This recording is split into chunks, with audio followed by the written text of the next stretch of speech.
Grantham is currently the curator of statewide services at the Alaska State Museum. She is a public historian and has formerly worked as the director of the Alaska Historic Canneries Initiative and was an Alaska Humanities Forum 2017 Alaska Salmon Fellow. Bob King was news director at Dillingham radio station KDLG for 17 years, and he has researched, written, and discussed fish issues since the 1980s, and was also an advisor on fish-related issues for Senator Mark Begich. And they're talking tonight about tin can country. Anjuli.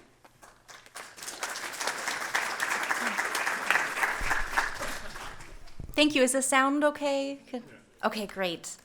It's such a beautiful day, and I'm just so happy that you are inside with me instead of out there in the sun. Thank you very much for coming. I'm here because the smell of salmon makes me giddy, and I'm here because the sound of rubber boots walking on a cannery dock makes my heart happy. And I bet that that's the case for many of you here today. I've spent about the last 10 years researching and working on projects that document and share the story of Alaska's canning industry. And this book, Tin Can Country, Southeast Alaska's Historic Salmon Cannery, has been a project I've been working on for 2.5 years, but collaborators of mine have been working on for decades. And so it's really exciting to bring this to you tonight. So I imagine that many of you are here tonight because you also have cannery stories to share. This is the beginning of my cannery story. This is my brother, Gus, and my little brother, Matt, there. This is Packer Spit, my family's fish camp on the west side of Kodiak Island at a place called Uganic Bay. That's where I spent my childhoods every summer, beach seining.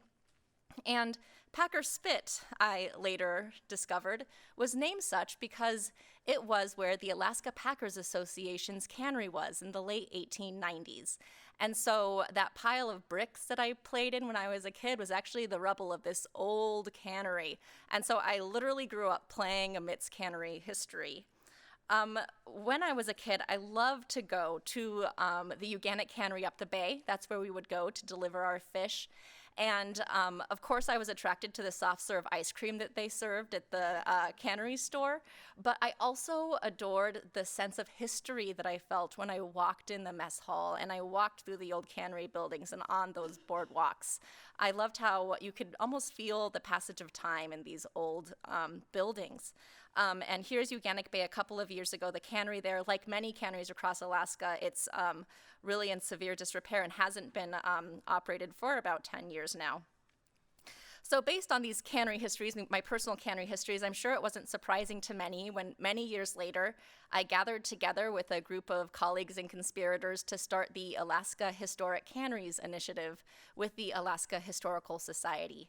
We did this because we recognize that while the history of canning and the history of salmon in Alaska is fundamental to our identity and history, not a lot has gone towards documenting and sharing that history on a broad scale. For example, there are still only 2 canneries that are listed on the National Register of Historic Places in Alaska. Can you imagine? Just 2? Especially considering that these are literally some of the oldest buildings in Alaska and that nothing has shaped coastal Alaska such as the canning industry. There soon will be 3 canneries listed on the National Register, I'm happy to say. So through this Alaska Historic Canneries Initiative, I met all sorts of great colleagues and friends now. And that includes these 2 wonderful women, Patricia Rappel and Karen Hofstad. Did any of you here know Pat Rappel, perchance? Oh, yes. Pat was an amazing woman. She's an Alaskan historian, really the goddess of the history of Alaska's fishing industry. She wrote many books and articles documenting Alaska history. She wrote for the Capital City Weekly for several years before she died.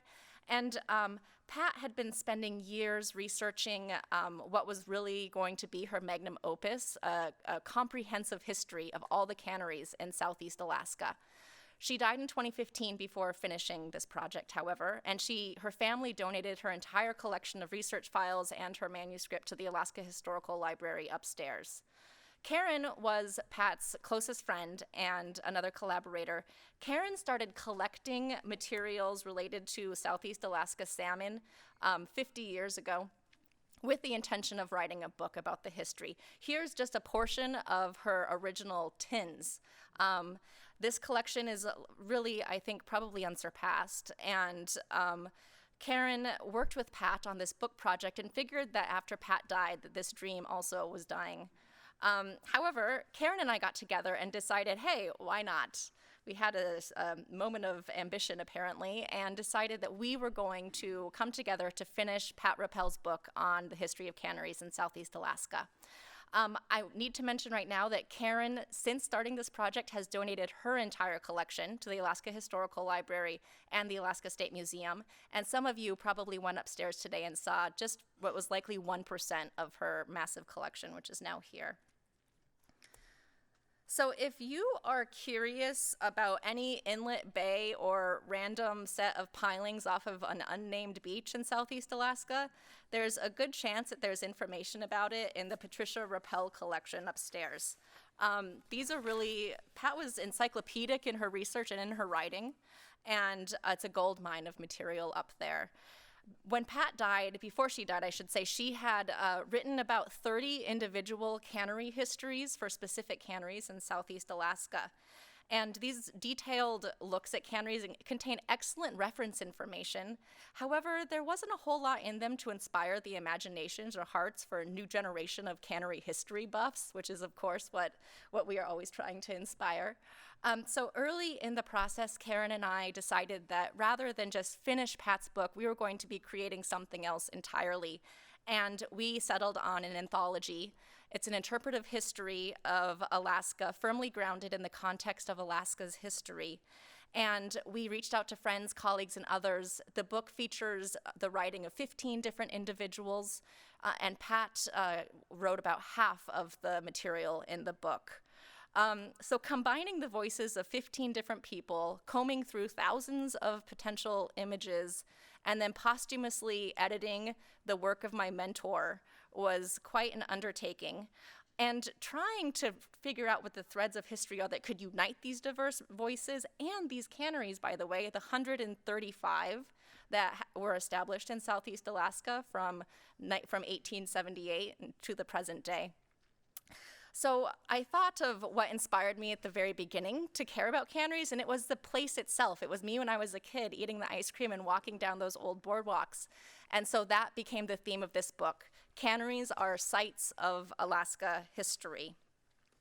So when I say that they're sites of Alaska history, I mean that these are historic places where significant encounters, developments, and events have transpired that are both indicative of major themes in Alaska history or are actually the place where these events happened. So tonight, for the rest of the talk, I'm going to introduce you to some of these historic canneries that are featured in the book and talk about some of these major themes that come about through the book. Oh, also before I move forward, a pitch for the book. This map, we actually included the portion showing Southeast Alaska on the reverse of the dust jacket. So if you purchase a copy of the book, you will receive a poster on the backside of that dust jacket showing all the cannery locations across Southeast Alaska. So the first theme and the first stop, origins, Klawock, Prince of Wales Island. Here is Mr. Fred Hamilton. Fred is the oldest living Haida man, and he happens to be the grandson of the founder of the first cannery in Alaska. That gentleman was named George Hamilton. And 1878 was the year that two canneries came to be in Alaska. One was in Klawock, it was the North Pacific Trading and Packing Company, and the other was in Sitka, that's the Cutting Packing Company. So this is the Klawock cannery, and there you can see the Klawock brand cans. And what photos of these early canneries obscure is the indigenous lands on which these places sit and the indigenous people who were essential to their early operations. The Tlingit and Haida have been the traditional caretakers of salmon in Alaska for millennia, and they're absolutely integral to the telling of the founding of Southeast Alaska's canneries. It was due to the long-standing engagement of indigenous people with the salmon that the resource was so abundant to begin with. This was a system that was managed spiritually, physically, and socially. In Southeast Alaska, the relationship that indigenous people had with salmon was not much interrupted by the coming of the Russians. Yes, the Russian-American company needed salmon. Salmon was like the caloric backbone of the Russian-American colonies. It fed people all across Alaska that were working for the Russian-American company. However, they never were able to really profit off of salmon. They started a saltery near Sitka at the Ozersko Redoubt. They also had a saltery in Karluk, and the Russian-American company did export a limited amount of salted salmon to Hawaii, to Fort Vancouver, and to California, but it really wasn't much of a profit-making venture for them. Americans, on the other hand, recognized the potential of Alaska's fishing industry, and they cited this as a reason for moving forward with the Treaty of Cession in 1867. Senator Charles Sumner, for example, he had a very long speech that he gave right before the treaty passed to his colleagues, and he ended with the topic of Alaska's fisheries because it was actually the fishing industry that had the greatest known potential in Alaska at that time. After the Treaty of Cession in 1867, it took another 12 years for the capital and the know-how to coalesce to create those first 2 canneries in Alaska in 1878. And these places previously had been salteries. And you see that across Alaska as well, that first there would be a saltery built and then a cannery. The founder of that first cannery, George Hamilton, who I mentioned before, he was married to a Haida woman named Maggie. And Hamilton and other superintendents leased rights to fish in the vicinity of Klawock from the Hinsati of the Ganachari clan. That's the person who was responsible for managing salmon affairs for the clan. The earliest fishermen for the North Pacific Trading and Packing Company were indigenous people, as were the cannery workers. And these cannery workers, by the way, would frequently go on strike for better wages, and they got their demands met. So when you position the beginning of Alaska's salmon history or salmon cannery history at Klawock, it shows that this is an origin story of adaptation and initially one of cooperation. However, this quickly ended with the proliferation of canneries across the region. By the 1890s, white immigrant fishermen had come in and stopped leasing rights for traditional fishing grounds, and a predominantly Asian crew replaced the indigenous people as the cannery workforce. While the frequent telling of the origin of the history of salmon canneries in Alaska usually begins with white men in San Francisco, it's important to point out that the deeper telling shows that it's an indigenous history. So the book, of course, has to talk about the making of salmon. It's quite the process to turn a flopping live thing into a hermetically sealed can that is consumed halfway across the world and a person actually wants to eat. Canneries and processing plants today are sites of technological innovation, and it takes many hands to transform that salmon into the product that is then sold around the world. And so we dedicate aspects of this book to telling that story. This is a picture of an advertising display, I think from the 40s, for Lent time, fish consumption. Another theme that emerges, of course, across the history of Alaska is the boom and bust nature of our capital-driven resource industries. This theme is articulated exceptionally well in the story of Hunter Bay, another cannery on Prince of Wales Island. And Bob King is going to follow this presentation and tell you all about Hunter Bay. We can really attribute a lot of the current human geography of Southeast Alaska to canneries. Many canneries were established, of course, on the sites of seasonal fish camps of Tlingit and Haida people, but it took the cannery being established for that place to become a year-round settlement. This is the case across Alaska, where the location of coastal communities today is solidly associated with the development of a cannery many years ago. Petersburg is a very significant example of that in Southeast Alaska, and there's a chapter looking specifically at the history of canneries in Petersburg in the book. The Icy Strait Cannery became the origin of the town, and you can actually see the cannery in the far back of that picture. This picture was taken on the 4th of July. This is a ladies' foot race. War is a major theme in the history of Alaska and its development. Canned salmon was an essential part of provisioning Allied troops during World War I. It was nutritious, it didn't require to be cooked even, you could just eat it straight out of the can, and canners liked to brag that it was gas-proof. It made it really an exceptional part of the mess for these soldiers in a new kind of war. What this also meant is that the federal government became a guaranteed buyer of salmon. You can imagine what that led to. Massive expansion of the salmon industry. So between 1915 and 1918, in Southeast Alaska alone, there were 36 new canneries that were constructed during the war in order to sell canned salmon to troops overseas. And one of the canneries that came online during the war was Port Althorp, which is pictured here and featured in the book. So, like during World War I, salmon was an essential part of provisioning troops overseas during World War II and also civilians in war-torn Europe. However, unlike during World War I, the salmon industry was operating in an active war zone during World War II here in Alaska. The salmon industry was used to being like top dog in the territory. That was no longer the case during the war. The salmon industry really had to pay second fiddle to the military and the federal government. Nearly all fishing and processing activities had to be closely coordinated with the federal government. This included using valuable steamship cargo space to export salmon. This included trying to get any cannery workers' berths to come up north at the beginning of the season. In fact, the Secretary of the Interior had to establish a consolidation plan that was in effect from 1943 to 1945, and this mandated which canneries could and could not operate in order to conserve manpower and transportation resources while still getting the needed salmon to troops overseas and other civilians. In World War II, the very vessels that were used to execute the fishery became part of the war effort. There were many vessels that were requisitioned by the military, private vessels that were used during the war. Here you can see the FV Excel that during the war was known as P-18. P-18 was one of 236 privately owned vessels that were requisitioned for military use in 1943 alone.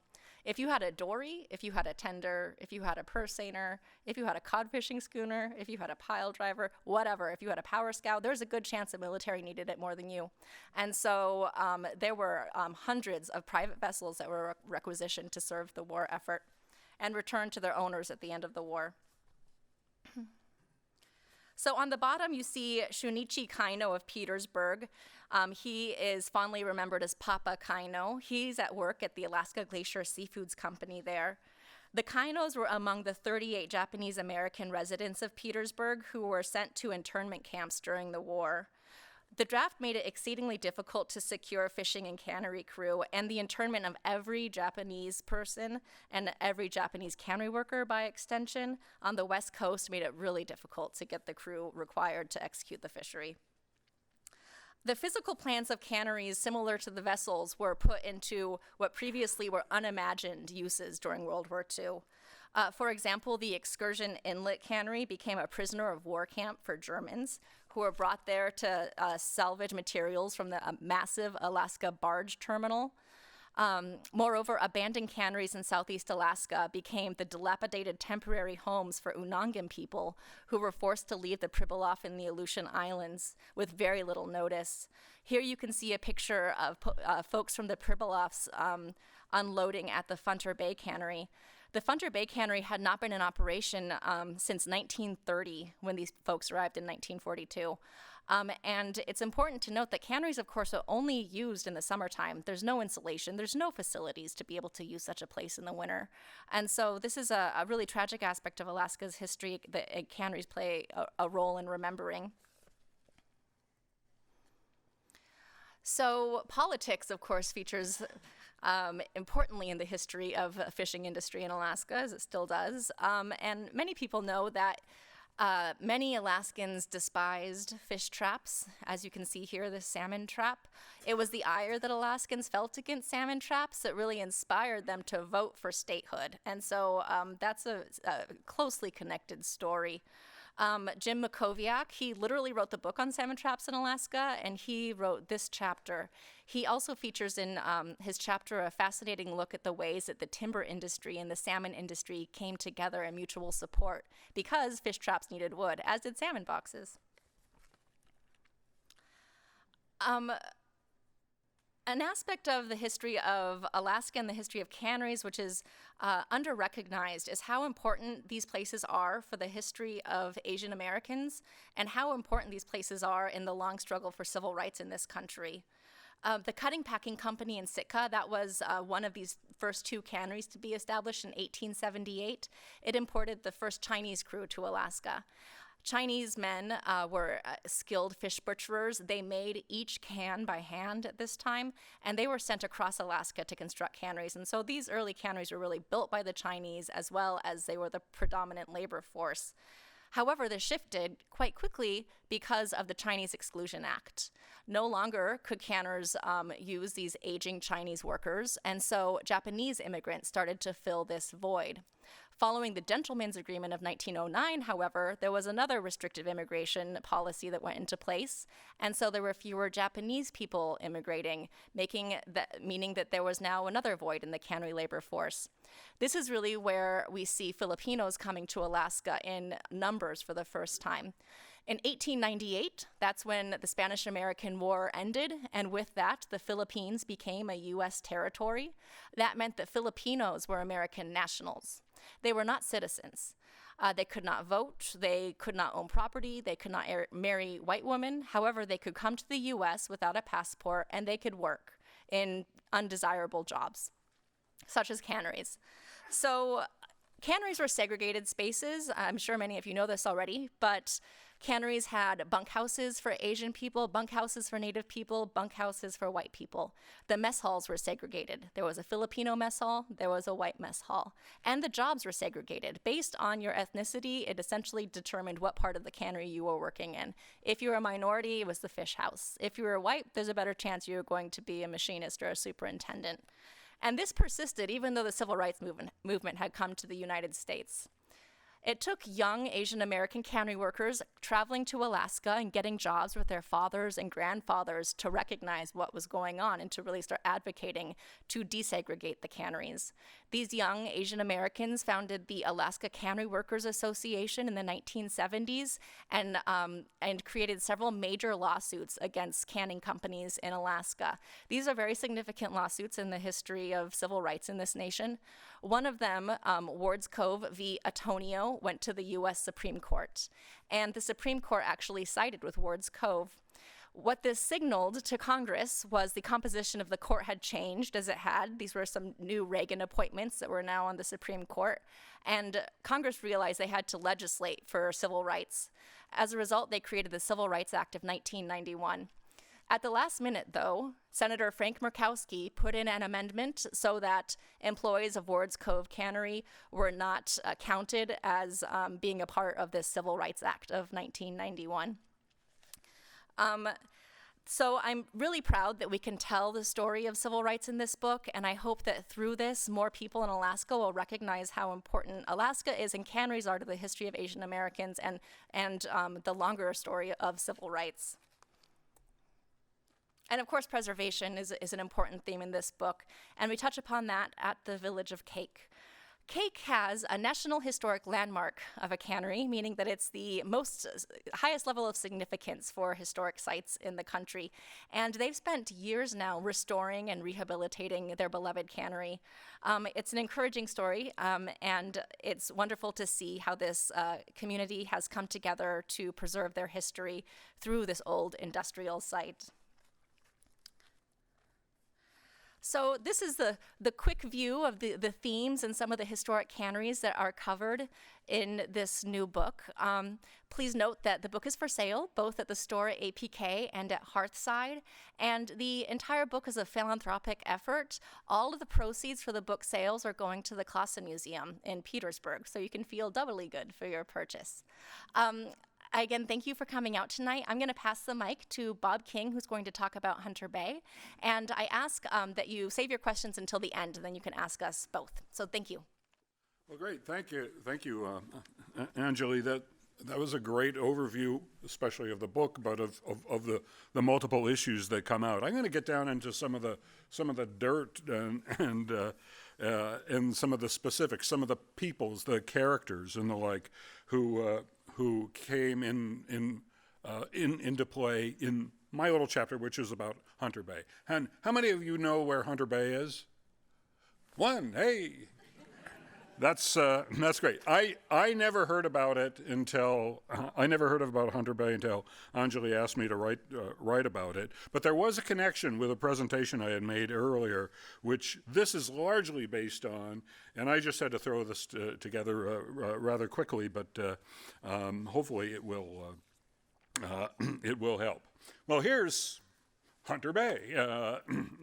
It's on the south end of Prince of Wales Island, a small bay with 2 rivers that sustain runs of pink, chum, sockeye, and coho salmon. It's named after John C. Hunter, a well-known steamer captain at around the turn of the century. Thank you.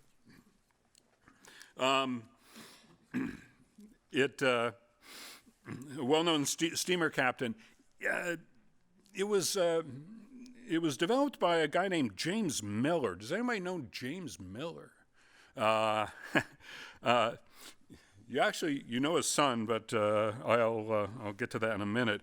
James Miller was a Canadian, born around 1850. He moved to southeast Alaska in 1886. Salted salmon on Bame Canal. Later moved to the Haida village of Clinquan on Prince of Wales Island.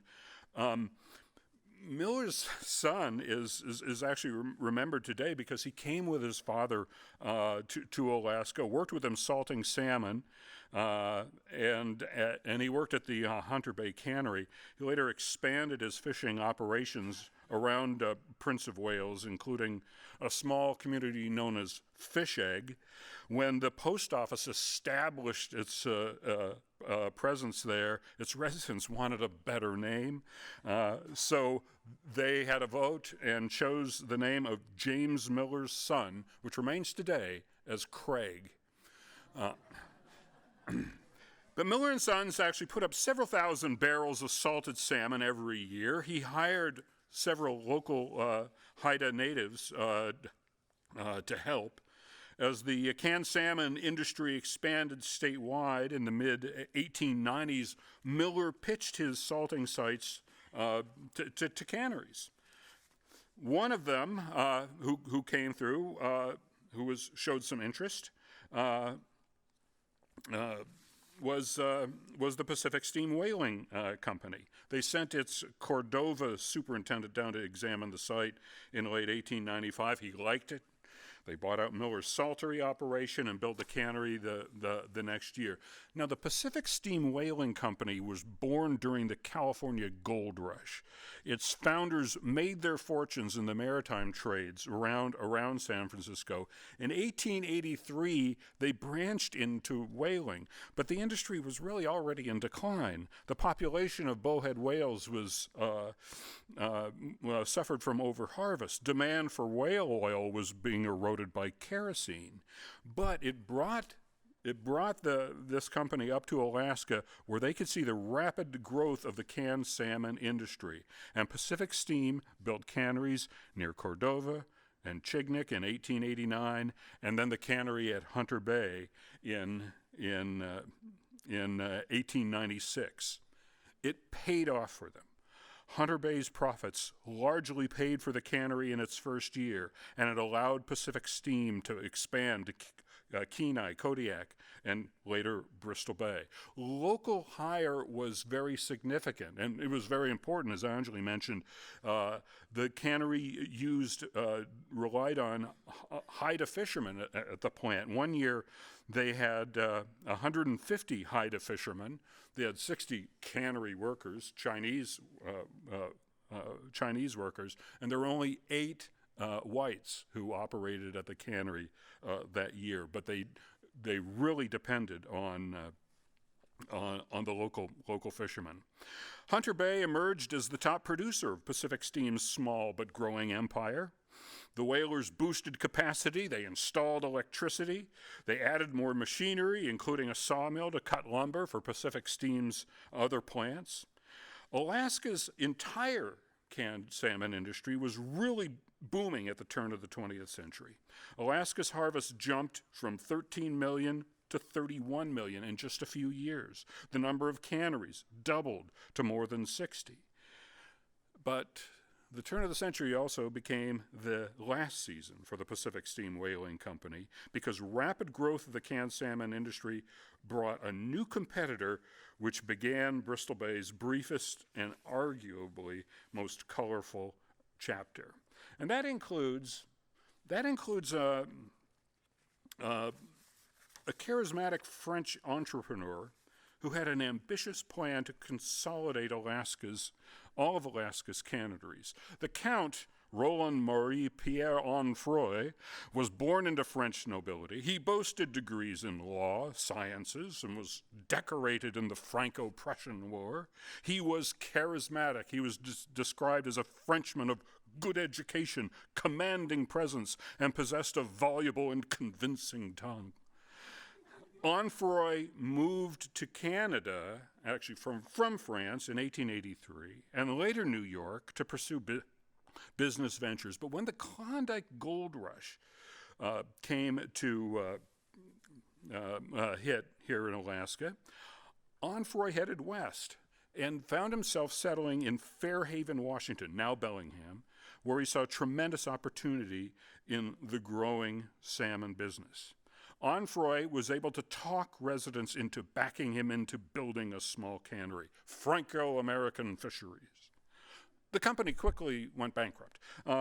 Despite his smooth talk, Onfroy was a novice in the fishing business. He built a cannery, but he didn't have any access to fish, which is a problem. Onfroy doubled down. He talked investors into raising even bigger money, a total of $5 million for a new salmon firm, Pacific American Fisheries. To ensure he had enough fish, Onfroy bought up trap sites throughout Puget Sound, often paying a premium price. The local press reported the Count turned trap owners into princes. Onfroy also hired some competent managers. E.B. Deming understood finance and marketing, but he wasn't happy with Onfroy. His princely trap options were costly. Worse, Onfroy was more interested in sailing his yacht less than running the cannery's operations. So Onfroy, or rather Deming, summoned Onfroy back to Chicago, intending to fire him. Instead, Onfroy abruptly quit and announced he would build yet another cannery. What else? His North American Fishing Company was also undercapitalized. It soon went into receivership, but gave birth to his most ambitious idea yet, a salmon trust that included all canneries from the Columbia River to Alaska. He called it Pacific Packing and Navigation Company and took it to New York to raise even more money from leading investment bankers, including the likes of J. Pierpont Morgan. Onfroy's pitch was determined and persuasive. Onfroy was able to raise $13 million, half of what he originally wanted, but then he headed back west and went on a buying spree. As he did with his fish traps earlier, Onfroy just wouldn't take no for an answer. For instance, he approached the Pacific Steam Whaling Company, and they turned him down. They weren't interested in him at all. Onfroy said, "Humor me. Just name your price." They proposed a grossly inflated number, and Onfroy said yes. Hunter Bay and the other whaler properties were quickly sold. Word about Onfroy's largesse soon got out. This is a quote I love. "There was no difficulty in arranging the price. The urbane promoter was willing to pay heavily for everything. Canned salmon on hand, nets, boats, all at their own valuation. Every fathom of ancient hawser, every case of moldy hardtack, stacks of antiquated harpoons were purchased at original cost, plus transportation and interest. Everybody selling out named the stiffest price his conscience could allow. In August of 1901, Onfroy returned back home to Bellingham. Actually, he had to stop along the way in Portland, where we paid out $5 million to cannery owners there. He received a hero's welcome when he returned back to Bellingham. Onfroy soon commanded a third of the Alaska the canneries in Alaska. He employed 2,400 men, put up 8 million salmon in his first year, and one of his largest producers was Hunter Bay. The press touted a $1 million dividend was expected to be handed out in the company's first year. Well, in addition to the Pacific Steam, these are the Pacific Steam canneries, and that's Hunter Bay at the bottom. There are also in Cordova, Kodiak, Kenai, Chignik, and one in Bristol Bay. Onfroy also snapped up a couple of the with his money. He snapped up the Hume canneries in Kodiak and Chignik. He bought the Tlingit packing canneries in Wrangell and Santa Ana, the Icy Straits canneries in Petersburg and Taku Inlet, and then he just bought another half dozen canneries in Haines, Dundas, Taku, Sitco, Yes Bay, and Boca de Quadra. But to make his fish trust really work, he really needed to buy the Alaska Packers Association. He tried to buy them out. The APA's holdings back then were valued at $6 million, but like everybody else, they named an inflated price. They asked for $12 million. This time it was a little too steep for Onfroy. He had already spent most of the $13 million he raised. But the APA owned a similar number of canneries. They had just three canneries out in Southeast. Onfroy had them swamped there.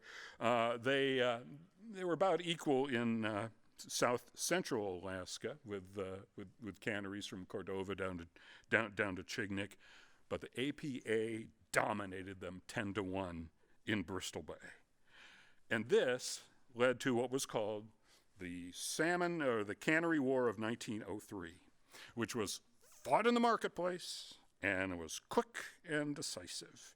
The APA's holdings in western and central Alaska produced high-grade red salmon. Most of Onfroy's canneries were in southeast, which produced mostly pinks and chums. So the APA cut the cost of chum salmon below cost.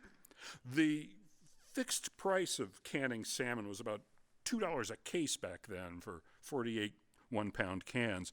The APA cut their price for chums to $1.40 a case, 3 cents a can. The trade publication Pacific Fisherman premiered in 1903. In its second edition, they reported on what they called the Salmon War. The APA then cut their price for pink salmon down to $2, and the market drove it even lower, down to $1.85. This predatory pricing policy cost APA dearly, but they could weather it. Their red salmon sold for over $4 a case, but for Pacific packing and navigation, couldn't. They lived off pinks and chums and a limited amount of borrowed money. And 1 month later, just 1 month later, in its third issue, Pacific Fisherman reported Pacific Packing and Navigation had filed for bankruptcy.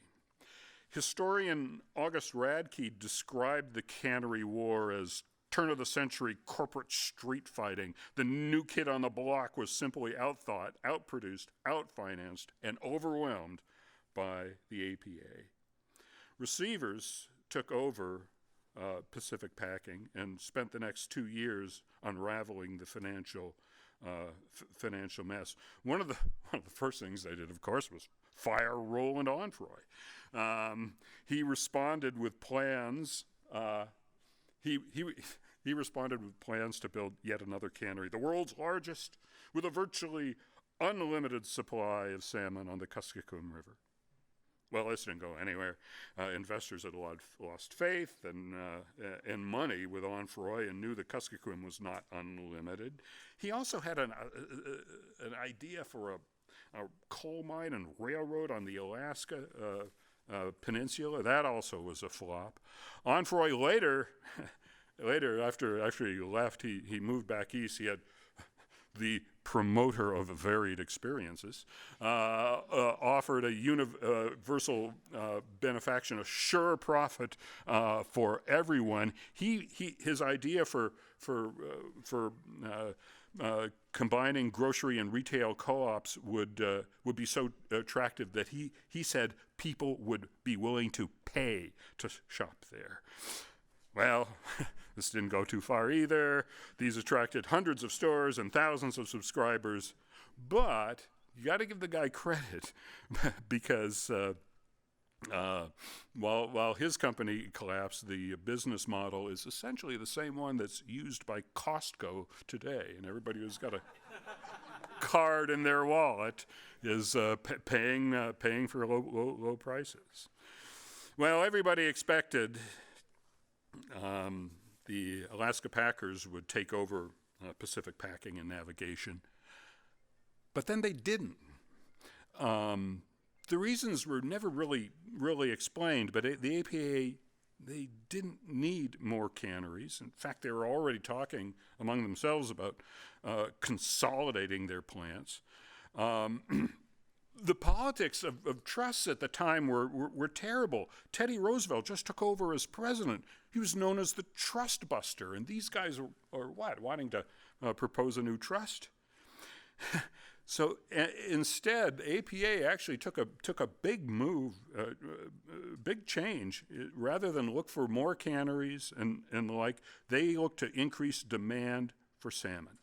They published the first salmon cookbook in 1904, which appealed to a new demographic and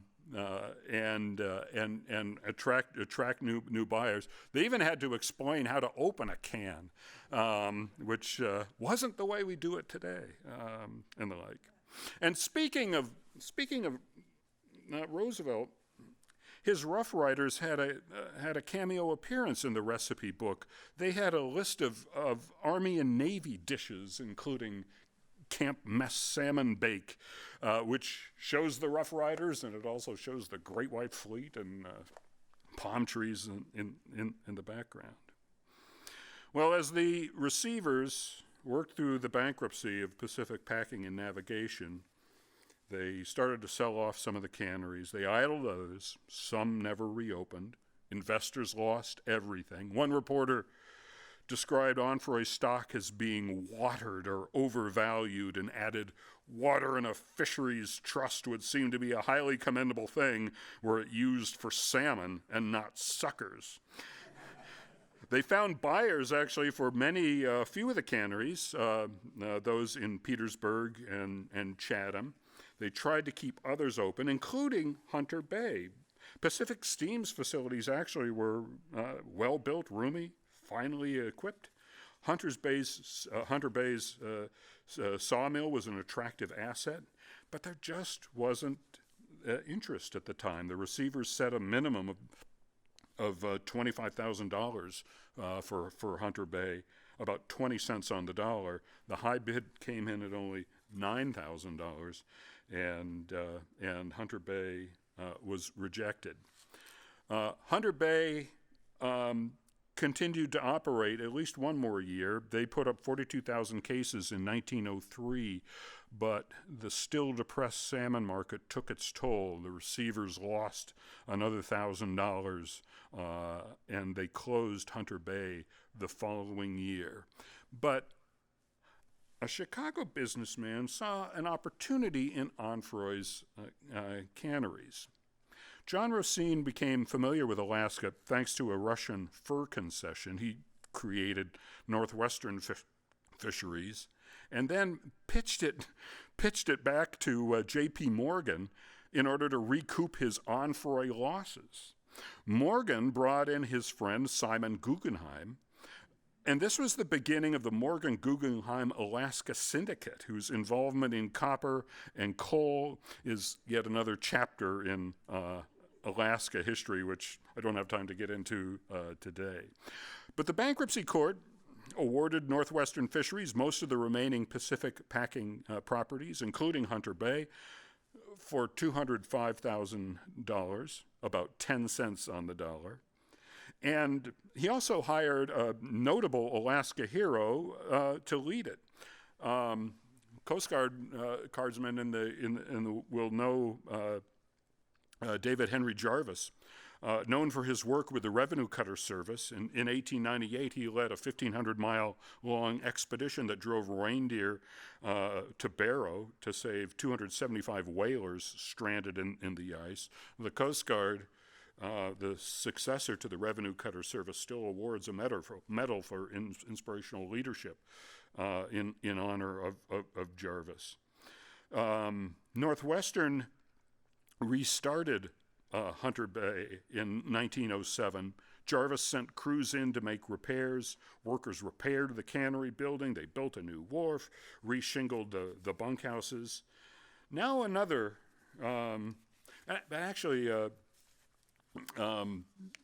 Rosine sort of bailed out. He was more interested in the railroads and the other stuff that Morgan and Guggenheim offered. But another Chicago businessman started looking at Alaska. Alfred Booth began as a fish buyer on Lake Michigan in the 1870s. He incorporated as Booth Fisheries in 1909. He bought the syndicate's cannery holdings and continued to operate them as Northwestern. Booth invested in his Alaska properties, including Hunter Bay. The canned salmon industry in Alaska, meanwhile, continued to grow and grow and grow, finally expanding to a record 156 canneries that operated throughout the territory in 1929. But right after the salmon season ended, on October 29th, the stock market crashed. Black Tuesday signaled the start of the Great Depression.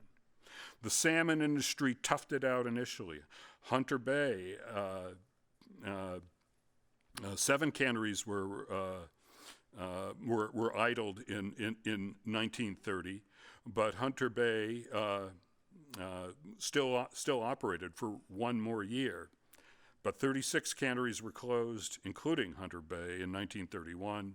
29 more were shuttered in 1932. In 3 years, the number of operating canneries in Alaska had fallen from 156 to 87. Booth Fisheries had to file for receivership. Now our friend, by the way, Ed Deming, saw a way back to improve PAF's position. Deming had bought back his Bellingham-based PAF after the Onfroy disaster, but Rosine and Morgan outbid him for the other Alaska properties. PAF looked elsewhere. They built a cannery at Excursion Inlet and canneries elsewhere, King Cove, and on the Nushagak. After Booth Fisheries went into receivership, PAF bought Northwestern out. Deming mainly wanted their Bristol Bay holdings, but now controlled its multiple southeast canneries, including Hunter Bay. PAF valued their trap rights, but most of the canneries were excess to their needs. So he consolidated PAF's southeast canneries efforts at Kassan and ordered Hunter Bay be stripped completely and supplies sent to Bellingham. Crews tore down the cannery in 1935. Many buildings were sold to local residents for lumber. Its boilers, retorts, and machinery were sold to other canners in Ketchikan. PAF continued to use Hunter Bay to store their fish traps during the winter, but when traps were banned with Alaska statehood, PAF sold its Bristol Bay, or its Hunter Bay property rather, and closed its own doors a few years later. Although that Deming's name is still used by Peter Pan Seafoods today. This book that Anjuli and I worked on so much was dedicated to our friend Pat Rappel, who with her husband sailed to Hunter Bay in 1975 to look at the old cannery site. It was 45 years after the cannery closed. She saw only stubs of piling from the old dock and warehouses, scraps of rusting metal along the side. Little else remained from its brief history of canning history. Yet, another 45 years later, today, if you look closely on maps, you'll see the remembrance of the cannery at Hunter Bay. Thank you very much.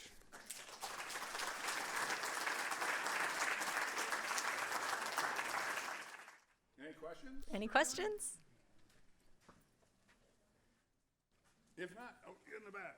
Oh, here we go. That was a great presentation. I enjoyed it. Thank you. I was wondering if you could elaborate on the fish traps. Like, who was operating them and who was opposed to them and why? And then he said they eventually banned them.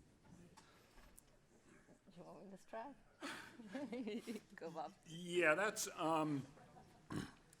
fish traps actually were very attractive to the processors. They were very efficient. They were too efficient, in fact. They were deadly. It prompted a huge debate, and there are actually some restrictions early on were made. It was back as Teddy Roosevelt back in 1906 closed a lot of fish traps in the Nushagak and Wood Rivers in Bristol Bay.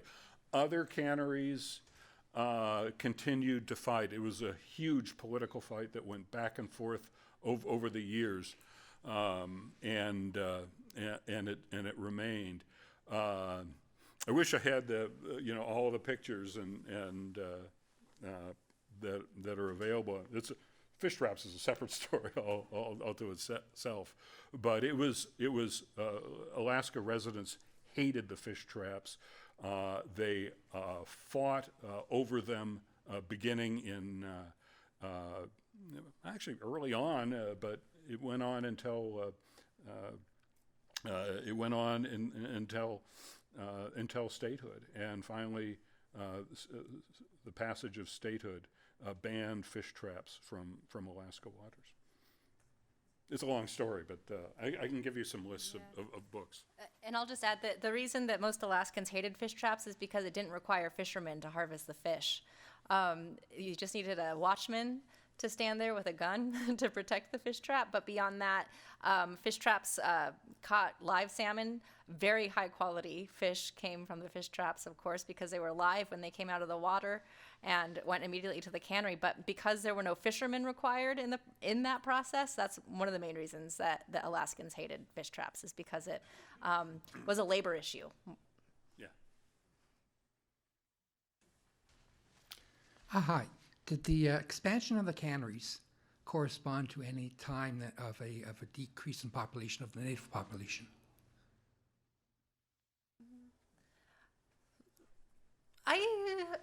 I think that you can say yes and no. Yes, that anytime there's an influx of new people to an area, and historically that's led to death through disease.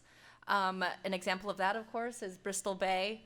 Looking at the Spanish flu 100 years ago, it was a cannery ship that brought the Spanish flu to Naknek, and from there, it really devastated the entire region. So, but the canneries had already been there. but it was an infected Cannery crew member, they presumed that brought Spanish flu to the region. Do you have another idea for that, Bob? No, that's a good. Yeah. So I can't point to really any specific example in which it led to death because of the cannery. More. If the natives were losing their fish. If the natives were losing their fish supply because the canneries are scooping it up, decrease in the population, that would have a possible decrease in native populations. That's just what it's getting at. No, I haven't read that anywhere. There definitely were major impacts on salmon populations because of industrial fishing, but I don't recall any mention of starvation as a result. Do you, Bob? Yeah, there are a couple issues come up. It's really hard to verify. I don't question a lot of the impacts that the canneries had for the local indigenous populations. But it's hard, since they don't have hard numbers, they don't have hard counts of both the amount of fish that are coming in and going out. It's really hard to say, and not good counts of the native populations either.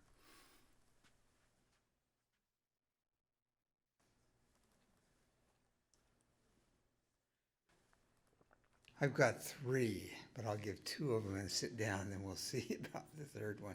When they started, Wrangell was one of the places. I can't remember. It starts with a K. I can't remember the other. Why the choice there in Southeast Asia? Why not Bristol Bay or another spot? What led them to begin there? And the second related question is, how could they compete with canneries in Portland, which were much more geographically desirable to the marketplace? Yeah, although Bristol Bay had much larger, and actually all of Alaska had much larger populations of fish that they still enjoy today. And back in Portland, Columbia River, etc., they fished those out pretty quickly in years ago. Sacramento River had a great run of king salmon, which was killed shortly after that. But I mean, the populations were really really hard to. The populations in Alaska were much stronger. In fact, I'm working on a story for Alaska Historical Society later this year, talking about the first salmon run collapse in Bristol Bay was in 1919, 100 years ago. And it was because they weren't counting escapement, they weren't really keeping good track of all these things. There was a lot of wastage going on. This led actually to the banning of fish traps in Bristol Bay a couple of years later. But those impacts were very apparent. What was the other question? I was going to say why Southeast also. I think it's opportunistic in that Southeast Alaska had a much larger white population than the rest of Alaska. Thus, white people knew more about the resource in Southeast than they could have elsewhere. Also, there was frequent steamship traffic. There was transportation options. It was way easier to build something in Southeast than it would have been in Bristol Bay, especially in the 1870s, Kodiak, and elsewhere. So I think it had a lot to do with the fact that the location is so much closer to the rest of the lower 48. Yeah. Your third question? You want to give it a try? So as a newbie, I need to ask, how is it done today? How's the cannery industry evolved? There's not much canning going on anymore. There are a few canneries that do operate. Most salmon today are frozen, and sold that way. The industry is actually doing great. I forget the number. Last year was 230 million salmon were caught statewide. Hatcheries production has been strong. There are fights about conservation and strict actions to protect salmon runs, maintain escapements, and those still happen. Yeah, the industry's actually in good shape. You want to add? Last summer, there were 5 places in Southeast Alaska that actually put salmon in cans. It's still an important part of the salmon industry, but decreasing for sure, especially compared to the past. Now, most of the places are freeze and do pouches rather than can.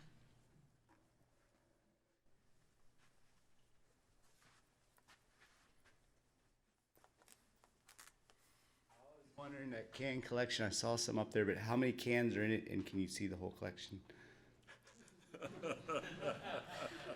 A lot. I think that there are probably maybe 100 or so to 150 original cans that were in Karen Hofstad's collection. And you can see them by speaking with staff at the Alaska State Museum and the Alaska Historical Library. Very few of the cans are currently on exhibit, so they're all in the vault.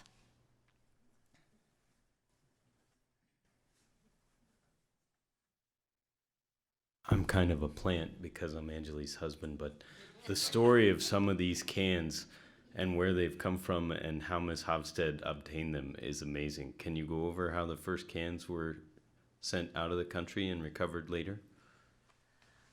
Well, from the very beginning, canned salmon has been for an export market. Yeah, there's always been consumption within the country, but the majority has been sent overseas from as far back as the 1870s. And I think what James is talking about is that a lot of the cans went to all over the world, but specifically to northern Chile, to the Atacama Desert.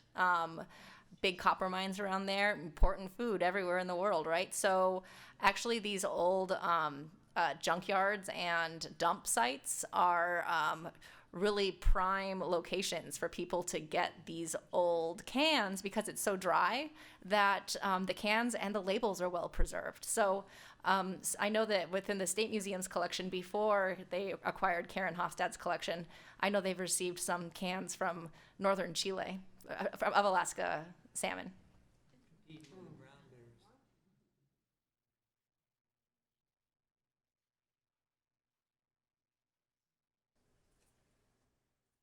I just have a question about the land that the cannery used. Was it leased from the federal government, or did they acquire and patent? And how has it been managed since the canneries have shut?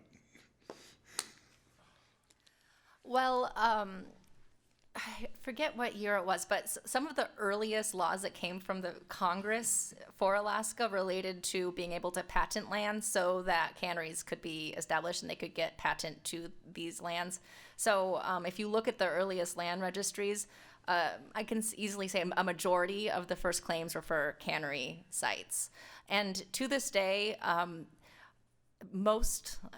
if you have private property in an out-of-way spot in Alaska that's on the beach, there's a good chance that it was initially staked as a cannery site.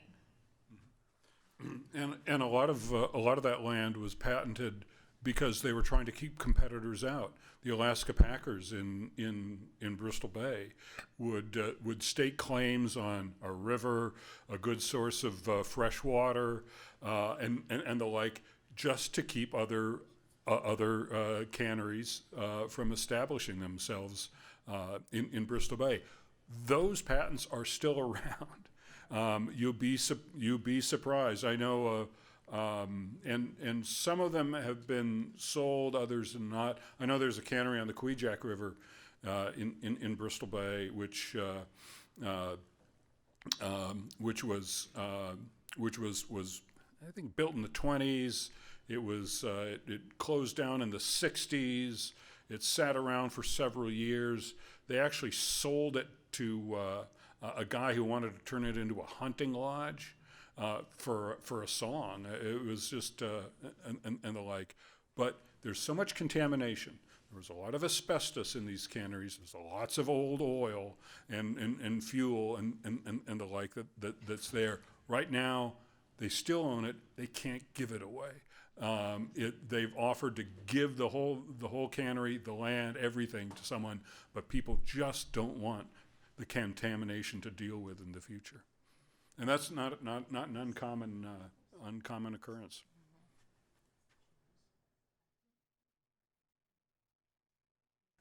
Anything else? If not, thanks for everybody coming out on a sunny day. Oh, sorry. You had mentioned about the king salmon being decimated in Sacramento. Was there any effort to resurrect it by bringing new hatchery fishes to be reintroduced there? I can say likely, but I honestly, I don't know a lot about the Sacramento River and its salmon fishery, but some of the earliest salmon hatcheries were in California, so I'm presuming there must have been some on the Sacramento. Right, and actually the first Pacific cannery was built on Sacramento, and the like. The runs were weak. They were being decimated later by gold mining that was taking place in that area. There were lots of issues. They moved up to the Columbia River. They moved to Puget Sound. They kept moving north until they got strong runs of fish that they found in Alaska.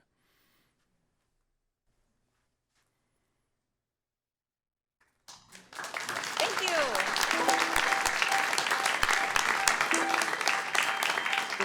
you.